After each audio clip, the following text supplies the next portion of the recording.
It's too bad that refunds don't give you your time back as well. Hi, I'm Tom, and this is the Destiny 2 beta.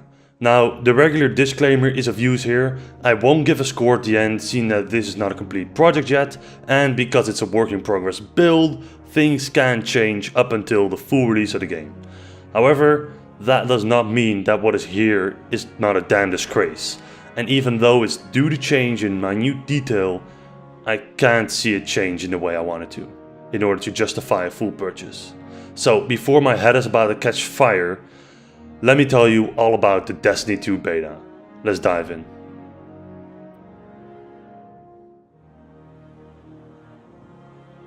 As you might have noticed in the intro, I didn't really enjoy the time I spent playing the Destiny beta. So knowing that, what did the beta do that I did enjoy?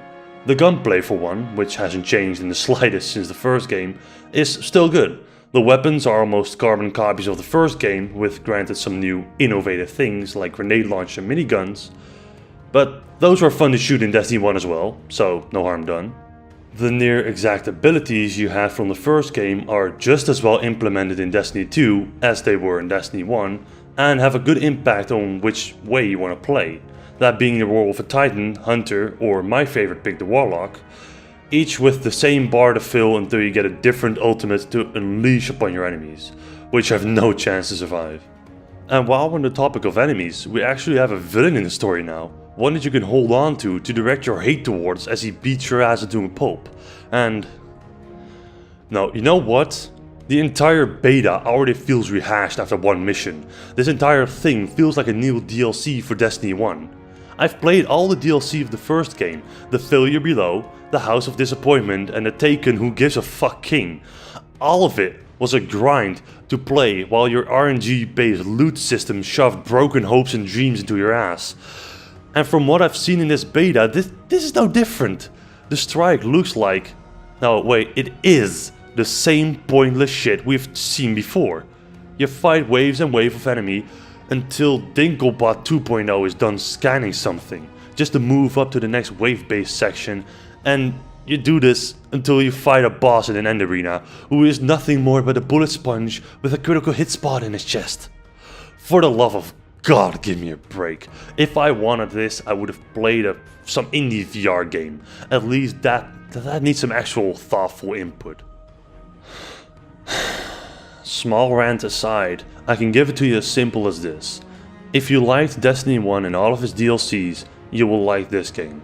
I mean, how can you not? They basically pressed Ctrl-C, Ctrl-V and added some more pretty cutscenes. But if you like some more thought into your games, stay away from this rehashed DLC-filled, wave-based, open-world, first-person shooter.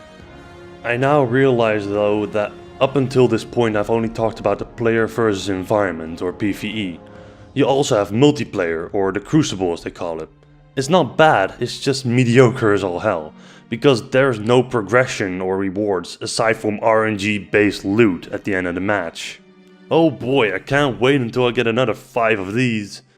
And because of the lack of progression, I found that it's so incredibly unsatisfying to even play, even though I almost won all of my matches. It's a shame, it really is. And on top of that, it's entirely possible that you end your match without even getting your super move once, which doesn't make it feel any better.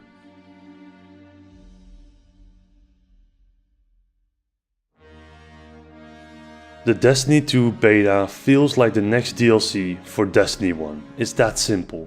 However, it isn't. It's a full new release with a full new DLC plan. It feels like barely anything has changed from the first game aside from some UI.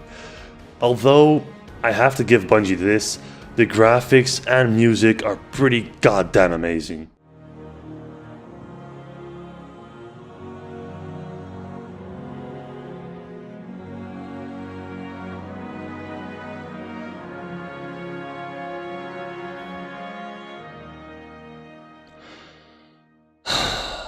Of course. I think I'm gonna do Bungie a favor by not giving it a score, because it would not be above a 4.0. So even though the music is amazing, I'd still recommend you not to pre-order it or to buy it at the launch. because Destiny once again did not deliver the first-person experience I wanted. So with that said, I tell you that the Destiny 2's beta is not worth the money.